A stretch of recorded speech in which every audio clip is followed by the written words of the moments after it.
Hey, my name is Benjamin, and at 42, I'd given up on the kind of hope that only sets you up to fall. Then came a cool October night, a friend's crowded party, and a woman I'd never met who looked across a circle of laughing people and dared me to kiss her. The whole thing was supposed to be a joke, and everybody in that room knew it, including me. What nobody knew, least of all me, was what would happen the second I stopped laughing and actually leaned in. Stay with me through this one, because the part that came after is the part I still can't quite believe.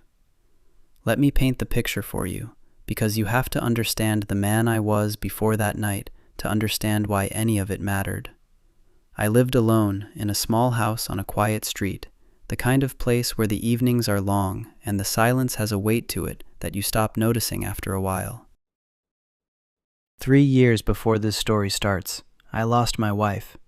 And somewhere in the months that followed, I made a quiet deal with myself.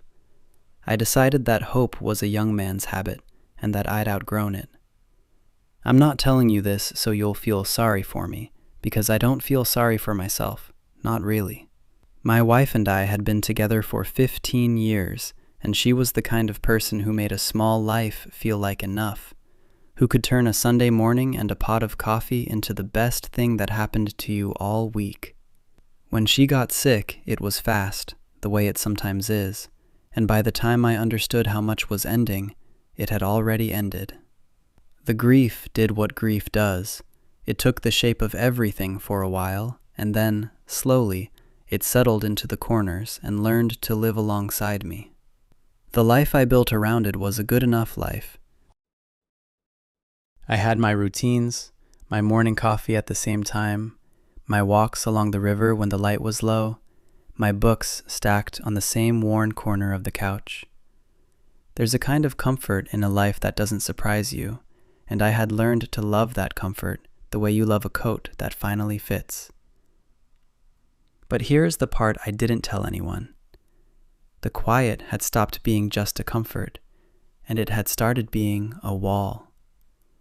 I'd built it tall, and I'd built it on purpose, and I told myself it was keeping the cold out, when really it was keeping me in.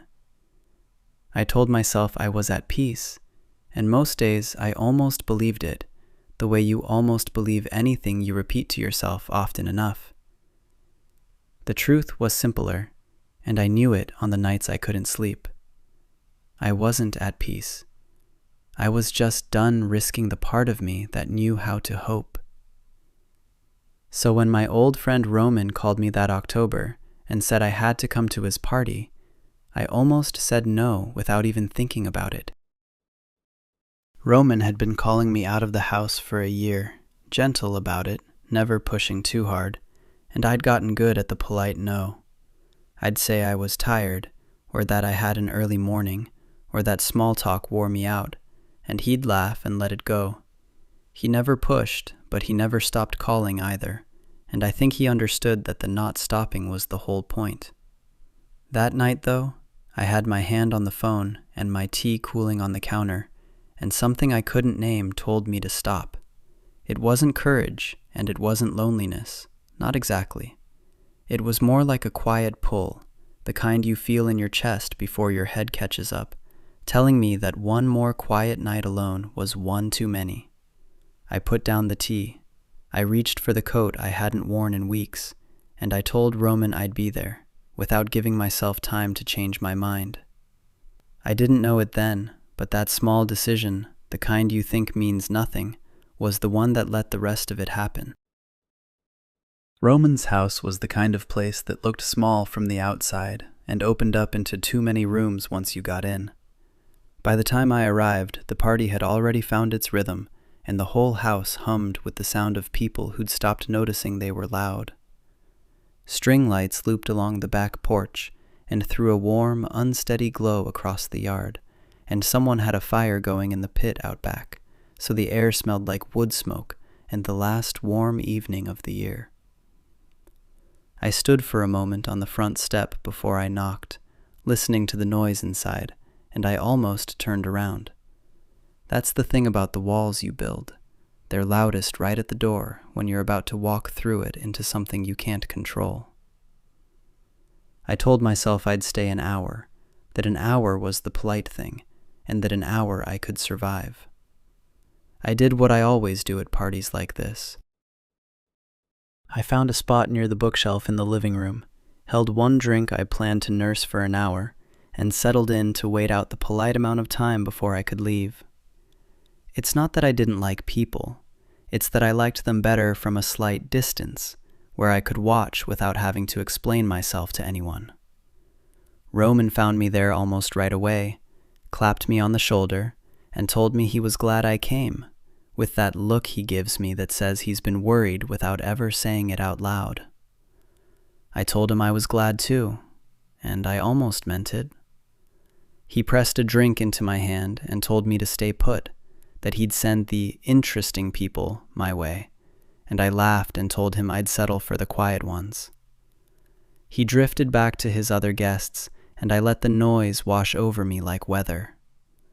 There's a particular feeling to being alone in a room full of people, and I'd gotten used to it the way you get used to a low ache. You stop noticing it's there, and then some small thing reminds you, and for a second, it's loud again. I sipped my drink and watched the party move around me, the way I'd watched 100 parties from 100 corners, and I figured this night would end like all the others, with a polite goodbye and a quiet drive home. That's when I saw her. She was across the room, standing in a loose circle of friends, laughing at something one of them had said. She had dark hair that fell past her shoulders, and she was wearing a low-cut top that caught the string lights every time she moved, so she seemed to flicker a little in the warm glow. But it wasn't any of that. Not really. It was the way she laughed, the kind of laugh that takes up the whole room and doesn't apologize for it. I noticed her the way you notice a song playing in a house that's been quiet for too long. I told myself to look away, because looking was the first step toward wanting, and wanting was the thing I'd sworn off. So I looked down at my drink, and I told myself that she was a stranger, and that strangers were the safest people in the room, because they didn't know enough about you to hurt you. What I didn't know, what I couldn't have known, was that she'd already noticed me standing there. I thought I was invisible in my corner by the books, the way I'd been invisible at every party for 3 years. I was about to find out how wrong I was. She crossed the room toward me about 20 minutes later, and she did it the way she did everything, like it was the most natural thing in the world. No hesitation, no pretending she was heading somewhere else first, just a straight line from her circle to my corner, with that same easy confidence I'd watched from across the room. "I'm Benjamin," I said, because I couldn't think of anything smarter to say, and I held out my hand like this was a business meeting and not a party. She took it, and her grip was warm and firm, and she told me her name was Luna, and that she'd been watching me hide behind that bookshelf for the better part of an hour. I liked her immediately, and that scared me, so I tried to put the wall back up. I gave her short answers. I kept my shoulders angled toward the books instead of toward her. I did all the things a man does when he wants someone to lose interest and leave him alone. I figured she'd get bored inside 5 minutes and drift back to her louder, easier friends, and I'd go back to nursing my drink in peace. Luna didn't lose interest. She leaned against the bookshelf next to me, pulled a novel down at random, read the back cover out loud in a dramatic voice, and asked me if I was the kind of man who read serious books to avoid serious conversations. When I told her it depended on the book, she handed me a different one and asked me to read her the first line, and I did, and she laughed and said she'd never met a man who'd actually do that at a party. She was 28, I found out, and she had no patience at all for the careful distance I was trying to keep. The age gap sat between us like a fact neither of us cared much about. She didn't treat it like a thing, and she didn't treat me like the older man in the corner who'd come to a party he was too tired for. She talked to me like I was just a person, and it had been a long time since anyone had done that. People my age tended to handle me with the careful gloves they use around grief, and people her age barely noticed me at all. She did neither, and the relief of it caught me off guard. Roman drifted past at one point and caught my eye, and I could see the question in his face, the careful hope of a friend who'd been pulling me out of the house for a year. I gave him a small nod I hoped said I was fine. He smiled and moved on, and Luna watched the whole exchange without saying a word about it. She had a way of noticing things and then choosing not to press on them, and I found that more disarming than any question she could have asked. Somewhere in the middle of her teasing, I almost smiled, and then I actually smiled, and it caught me so off guard that I had to look down at my drink for a second. It was the first real smile I'd felt on my face in longer than I want to admit. And the thing that stayed with me, the thing I kept turning over later, was that she'd gotten it out of me without even trying. She'd seen me. That was the part I wasn't ready for. Not the man I showed the world. Not the polite, careful, tired version of myself I'd been carrying around like a shield. She'd looked straight past all of that, and she'd decided to walk over anyway. And I realized, standing there with a drink I'd barely touched, that I didn't want her to walk away. And that wanting was the most dangerous thing I'd felt in 3 years. The teasing shifted somewhere around the second drink, the way it does when a room full of people starts to feed on its own energy.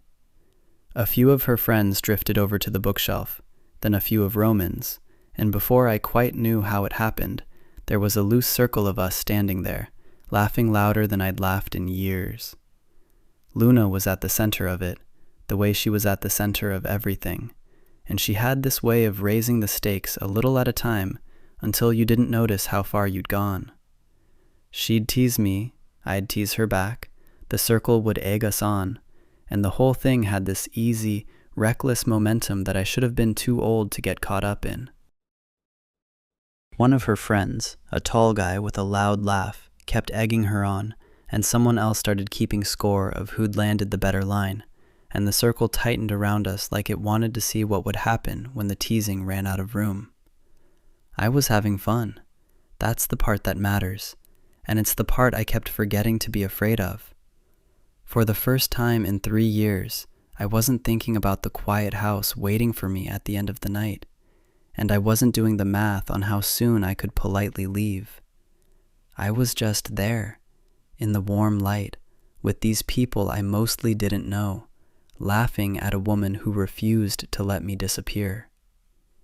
Somewhere in the back of my mind, a quiet alarm was going off, the one that always went off when I started to enjoy something too much, and I did what I'd gotten good at doing.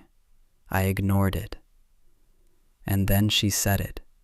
She looked right at me, across the circle, with that grin I was already half in love with, and she dared me to kiss her. She said it loud enough for everyone in the room to hear, and she said it like it was the funniest idea she'd had all week, and the circle broke into the kind of laughter that comes when someone says the thing nobody expected. The whole room understood the joke, and so did I. She was daring me, because I was the careful one, the quiet one, the widower in the corner who hadn't so much as held a woman's hand in 3 years. The dare was supposed to be the punchline. Everyone expected me to laugh, shake my head, maybe turn a little red, and let the moment dissolve back into the noise. I could see it in their faces, the easy, fond expectation that the old man in the corner would blush and wave it off. That's what I should have done. Every wall I'd spent 3 years building said so. Walk away, Benjamin. Don't be the fool. Don't be the older man who took a young woman's joke too seriously and made everyone uncomfortable. The safe answer was the laugh and the shake of the head, and I could feel how badly I wanted to take it, the way you always want the safe answer when the real one would cost you something. But there was that pull again, the same one that had made me reach for my coat, only this time it was louder. It was the part of me that was tired of being careful. It was the part that had noticed her the second she walked in and had been pretending ever since that it hadn't.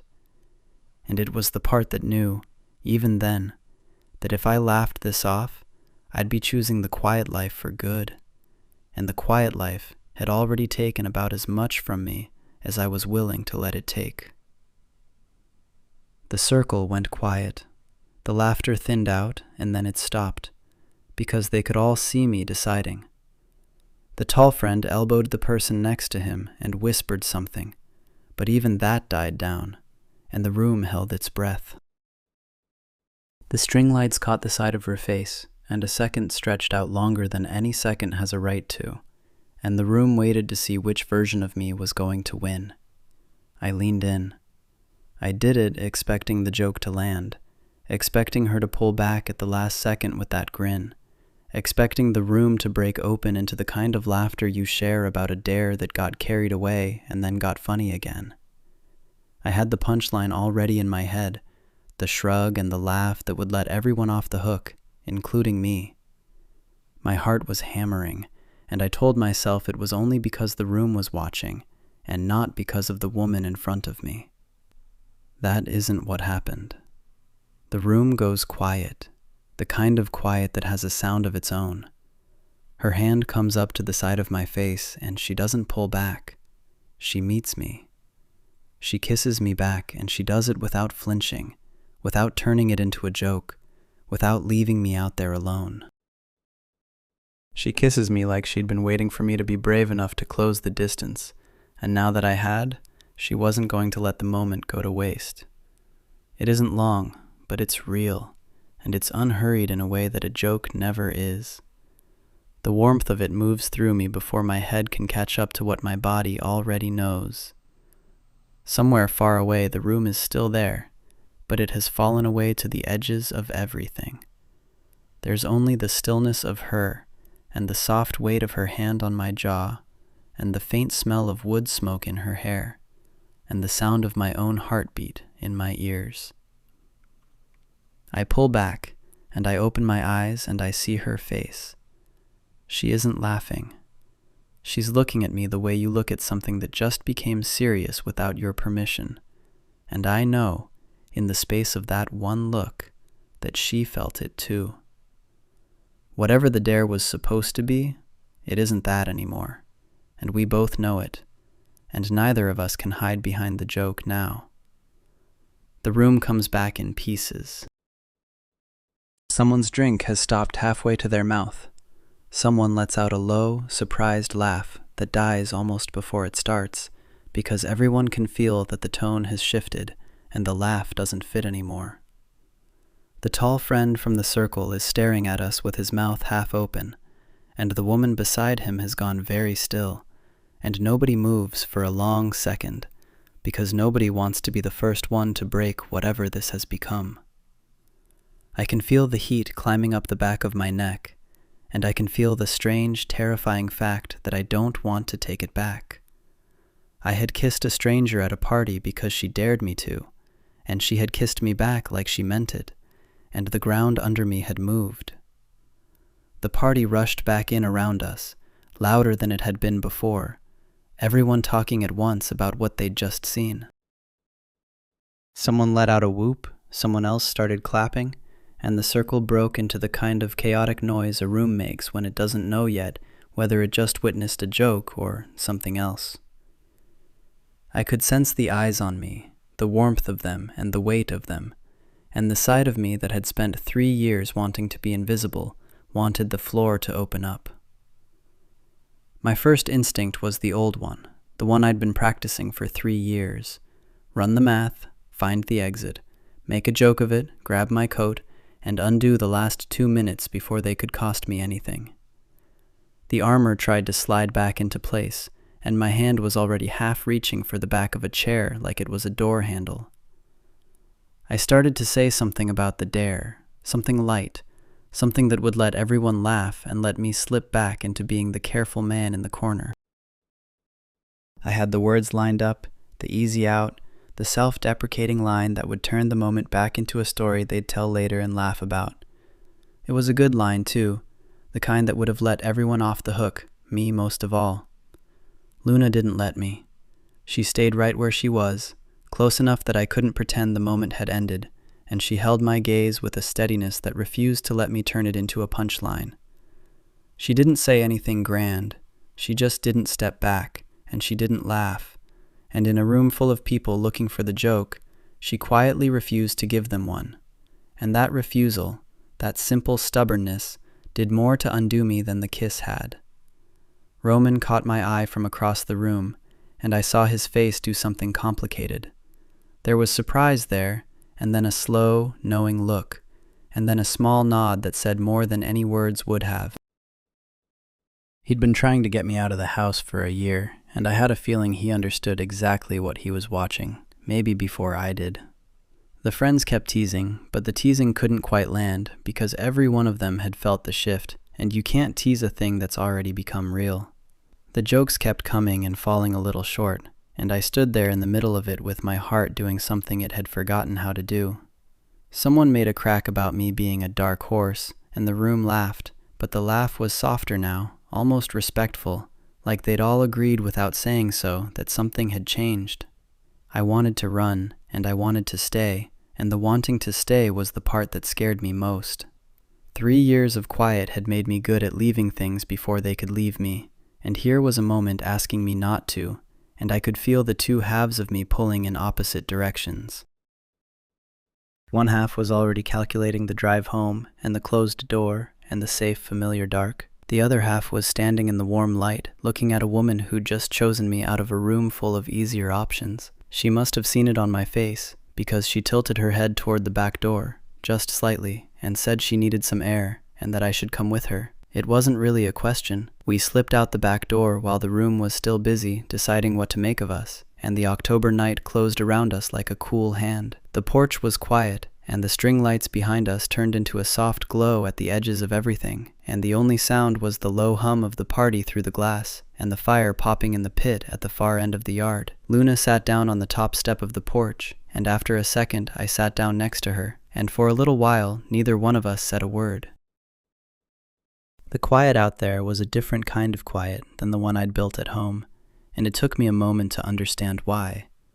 This quiet had another person in it, and it felt less like hiding and more like resting. She asked me something simple, something about whether I was okay, and instead of the easy answer I'd have given anyone else, I told her the truth. I told her about the quiet life, and about the loss, and about the deal I'd made with myself to stop hoping. I told her about the walks along the river, and the cup of tea at the same time every night, and the way I'd taught myself to mistake routine for peace. I didn't tell her all of it, but I told her more than I'd told anyone in 3 years, and the words came out easier than I expected, like they'd been waiting for someone to sit still long enough to hear them. She listened the whole way through, without interrupting, without filling the silences, without doing any of the things people do when they're uncomfortable with someone else's grief. And when I was done, she gave me her part of it. She said the dare had started as a joke, and she swore that was true, and I believed her. She said she'd noticed me the minute I walked in, the man trying to disappear behind a bookshelf, and something about the way I was holding myself, apart from the room, had made her want to pull me out of it. And then, she said, the second I leaned in, the joke had stopped being a joke, and that had scared her as much as it scared me. She said it in a quiet voice, without the bravado she'd worn inside, and I understood then that the confident woman in the sequined top was only part of her, and that the rest was just as careful as I was. I pulled my jacket off and put it around her shoulders because the night had gotten cold, and she was shivering a little, and it was the only thing I knew how to do. She pulled it tighter and gave me a small, tired smile, and we sat there on the step like two people who'd known each other longer than one night, saying the true things out loud that you usually keep for much later. It wasn't a rush into anything. It was slower than that, and quieter, and braver. It was two people choosing to be known by each other, instead of staying safe behind the walls they'd each built, and standing out there in the cold, I understood for the first time why I'd reached for my coat that evening. Sometimes the universe wraps a gift in the most inconvenient wrapping, and you don't get to find out what's inside until you've already made a fool of yourself in front of a room full of people. The party kept going behind us, but we didn't move to go back in. There was a part of me that wanted to freeze the night right there, to keep it small and contained and safe before the world could get at it and make it complicated. She leaned her shoulder against mine, a small, easy weight, and the fire in the pit shifted and sent a shower of sparks up into the dark. And for a little while, the two of us just watched them rise and go out. I didn't know yet that the complicated part was still coming, and that it would be the part that almost broke it.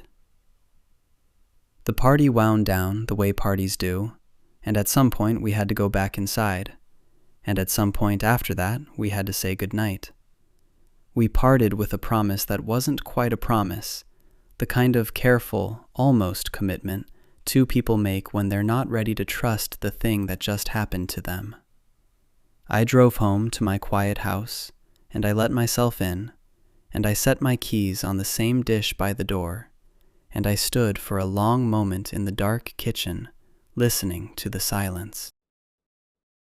Only the silence sounded different now. It sounded louder, because for the first time in 3 years, I knew exactly what I was missing. The next few days were the hard part, the part nobody warns you about when the big moment is over. I had her number, and she had mine, and I picked up my phone to call her at least 3 times, and 3 times I put it back down without dialing. The fear had a familiar shape. It whispered that the party had been a fluke, that she'd wake up in the cold light of a regular Tuesday and see the age gap and the grief and the dull, careful life and decide I wasn't worth the trouble. I'd replay the kiss in my head, and each time it felt a little less real, the way a dream does in the hours after you wake. I'd remember the look on her face when we pulled apart, and then I'd talk myself out of trusting it, because trusting it meant believing that someone had actually wanted me, and that was the part I'd stopped letting myself believe a long time ago. The house didn't feel like a refuge anymore. It felt like the place I'd gone to hide, and I noticed the difference, and I still didn't pick up the phone. The walls came back up, a little at a time. I told myself I'd call in a day or two, and then a day or two became 4, and the quiet settled back over the house like dust. I was almost ready to let it all turn into one good story I'd tell myself when I was old. That was the safe thing, the thing I knew how to do. And the safe thing has a way of looking reasonable, right up until it costs you everything you actually wanted. I was close to letting it go. I really was. I'd all but talked myself into the version of the story where the party was a beautiful accident and nothing more, where I stayed the careful man and she stayed a stranger I'd kissed once in the warm light. The kitchen felt like hiding instead of peace, and I noticed that, and I still didn't pick up the phone.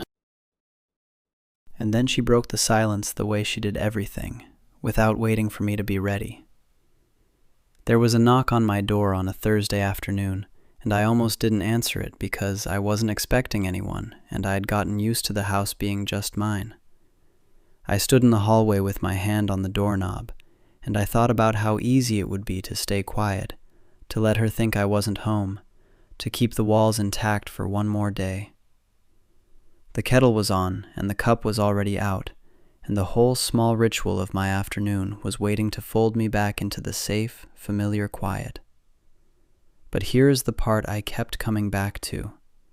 The same pull that had made me reach for my coat, the same pull that had made me lean in, was telling me to open the door, and I was so tired of being the man who didn't. I opened the door, and she was standing on my porch with the afternoon light behind her, and she looked at me like she already knew I'd been thinking about hiding. She didn't scold me for the 4 days of silence. She just said she'd decided I wasn't allowed to disappear, and that if I was going to talk myself out of it, I'd have to do it to her face. I let her in. That's the simple way to say it, and maybe the truest way, because I let her into the house and into the quiet life I'd been guarding, and I stopped pretending that the quiet was ever what I wanted. She stepped past me into the hallway and looked around the way you look at a place you've only ever heard about. I watched her take in the small kitchen, the worn couch, the stack of books on the same corner. For the first time, I felt like the house was showing on me, like every careful wall I'd built was visible in the rooms I'd lived in alone. We stood in my kitchen, the same kitchen where I'd stood alone 100 nights holding a cup of tea and telling myself I was at peace. And I said the thing out loud that I'd been carrying around since the party. I told her I'd given up, fully and on purpose, and that she had walked into my life at the exact moment I'd stopped looking, and that the timing terrified me as much as it saved me. She didn't flinch from any of it. She offered her own version of the same thing, that she'd stopped believing the right person would bother showing up, and that some part of her had dared me at that party on a wild hope that she was wrong. She said she'd spent the same 4 days I had, picking up her phone and putting it down, and that she'd finally decided that if one of us didn't break the silence, the best thing either of them had felt in years would die of politeness. We were both a little scared, and we were both a little relieved, and somehow those two things fit together instead of canceling each other out. I made us both tea because it was the only ritual I had, and she sat at my small kitchen table and looked around the quiet house like she understood exactly what it had cost me to live in it alone for so long. What grew between us after that wasn't a grand gesture or a rush to somewhere. It was slow, and it was steady, and it was the braver kind of love, the kind that shows up again the next day and the day after that. We learned each other in small pieces, the way you learn a house you've decided to stay in. She found out I read the same novel every autumn, and I found out she kept a list of small good things on the back page of her notebook, and neither of those facts should have mattered as much as they did. I'd spent 3 years thinking hope was a young man's habit, and I'd been wrong about that the way you're wrong about the things you protect yourself from. The walls came down not because I planned it, but because someone dared me to step past them, and I'd been tired enough and brave enough to do it. The next evening the porch light was on, and there were 2 cups on the counter instead of 1, and the quiet house wasn't quiet anymore, and somehow that was exactly what I'd been needing all along. If my story warmed your heart, leave a comment below and let me know which moment got you the most.